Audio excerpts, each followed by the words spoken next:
ku soo dhawaada Jaliil Films halka loogu talagalay dhuuxa iyo falanqaynta filimada caalamka. Maanta waxaan idiin soo xulnay sheeko xambaarsan xamaasad iyo layaab aan horay loo arag. Haddii aad tahay qof jecel sheekooyinka tayada leh, hubi inaad nagu soo biirto adigoo saaraya subscribe. Haddaba aan si toos ah u guda galno filimkeena maanta. Hal baaldi oo kiimiko qashin ah ayaa si lama filaan ah hoos uga dhacay, dhulkana wuu wasakheeyey. Shaqaalihii goobta joogay si degdeg ah ayay afka u qabsadeen. Waxay si aamusnaan ah u qaadeen baaldiga oo gaari saareen, iyaga oo aan wax nadiifin ama jeermis dil samayn. Wax yar kadib ayaa meesha timid, waxayna leefleeftay biyihii kiimikada ahaa ee dhulka ku daatay. Isla maalintaas eygaas wuu isbedelay. Ilaaliyaha amniga ayaa noqday qofkii ugu horreeyey ee uu weeraro eygaas. Markii ilaaliyihii gurigiisa ku noqday, wuxuu yeeshay gaajo aad u badan, wuxuuna si joogto ah wax ugu gurayay xaaskiisa oo ag joogtay ayaa ku tiri, ma 3 maalmood baad wax cuni. Laakiin ma aysan ogeyn in ninkeedu durba isbedelay. Si lama filaan ah ayuu madaxa kor u qaaday, wuxuuna ku booday xaaskiisa. Gabadhoodii ayaa qaaday digsi, waxayna ku dhufatay aabaheed si ay hooyadeed u badbaadiso. Kadib waxay hooyadeed la gashay qol, albaabkana way qufulay. Gabadhu waxay isku dayday inay booliiska wacdo, laakiin hooyadeedna iyaduna waa la qaaday cudurka. Ugu dambayn qoyska saddexdooda ah midna ma badbaadin. Fayrasku si aad u degdeg ah ayuu u faafay. Hal habeen gudaheed ku dhowaad 90% dadka ayaa cudurka qaaday. Subaxdii xigtay ninka geesiga ah ee Daashan ayaa soo toosay, wuxuuna ogaaday in walaashiis la waayey.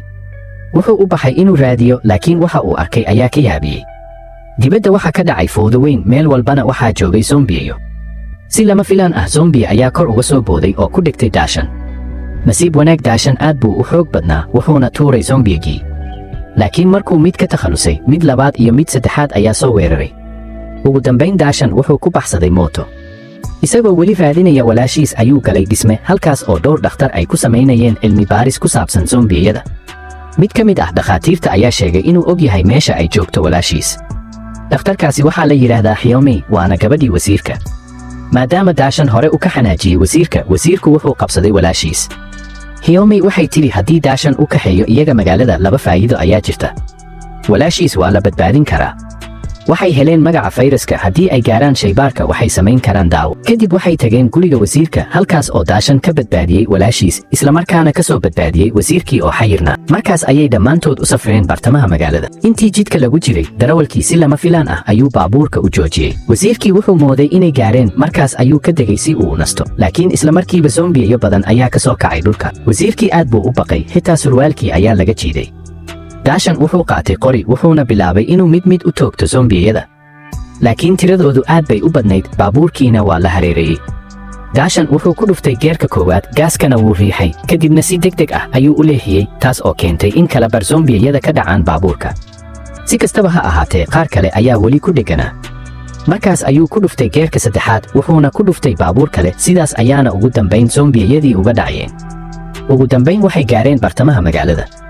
Wasiirkii markuu arkay surwaal dhinac yaal ayuu ku orday si uu u qaato, laakiin kama uusan warqabin zombiga ka dambeeyey. Nasiib wanaag Daashan ayaa mar kale toogtay oo badbaadiyey. Laakiin dhawaaqa qorigii ayaa soo jiitay zombiyo kale oo badan, markaas ayay mar kale baxsadeen. Ugu dambayn waxay galeen dhisme, waxayna u kaceen saqafka sare. Hyomi aad bay u faraxday sababtoo ah shaybaarkii wuxuu ku yaalay dhismaha ka soo horjeeda. Laakiin markay hoos fiiriyeen, waxay arkeen kumanaan zombiyo ah. Daashan wuxuu isku dayay inuu maro dhulka hoostiisa, laakiin zombi ayaa mar kale ka soo dhacay korka oo weeraray. Nasiib wanaag ma uusan qaniinin. Markii dambe waxay ogaadeen in shaybaarka iyo dhismuhu kala goon yihiin, sidaas darteed waa inay dibadda ka gudbaan.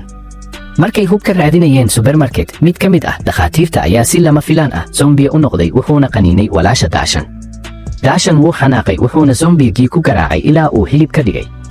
Laakiin walaashiis durba waa la qaniinay. Hyomi waxay qaaday dhiig si ay u baarto. Markii ay baartay waxay ogaatay wax la yaab leh. Fayraska dhiigga walaasha Daashan wuu baabaayey. Taasi waxay ka dhigan tahay inay tahay antibody difaac dabiici ah. Taas macnaheedu waa bini'aadamku uu badbaadi karaa haddii dhiiggeeda la geeyo shaybaarka. Laakiin dhibaatadu waa sida loo maro kumanaan zombiye. Daashan wuxuu xasuustay dhacdo hore, markii uu walaashiis ka badbaadiyey guriga wasiirka, waxay ku jirtay barkad biyo ah, zombiyaduna ma aysan gelin biyaha. Si uu u tijaabiyo fikraddiisa, Daashan wuxuu helay gaari dabdamis, wuxuuna qaaday tuubada biyaha. Markii uu zombiyada ku rusheeyey biyo, runtii way ka carareen. Laakiin hal mar hal qof oo keliya ayaa la gudbin karayay. Daashan wuxuu si joogto ah u soo noqnoqday si uu dadka u gudbiyo. Markii ugu dambaysay, biyaha waa dhammaadeen, Hyomi ayaana weli ku hartay dhinaca kale. Daashan isagoo aan ka fikirin naftiisa ayuu ku booday zombiyada. Inkastoo lagu qaniinay, haddana wuxuu u furay jid Hyomi. Ugu dambayn wuxuu ku guulaystay inuu Hyomi gaarsiiyo shaybaarka. laakiin indhihiisa ayaa bilaabay inay caddaadaan wuxuuna ogaaday inuu dhowaan zombiya noqon doono. wuxuu qoriga siiyey Xiaomi wuxuuna ku yidhi inay disho isaga. markii uu si buuxda isu beddelay, Xiaomi ugu dambayn way toogatay. sheekadu halkaas ayay ku dhammaatay. ugu dambayn dhiigga walaasha daashan ayaa laga sameeyey daawada, bini'aadamkiina waa la badbaadiyey. halkaas ayuu ku dhammaaday filimkeena maanta ee aan idiinku diyaarinay Jaliil Films. waxaan rajaynayaa inaad ka heshay nuxurka iyo falanqayntii aan ku soo bandhignay. haddii aad rabto inaad la socoto sheekooyinka xiga, ha iloobin inaad like saarto muuqaalka, fikradaadana noogu reeb qaybta faallada. ilaa markaan mar kale kulmayno, nabadgelyo.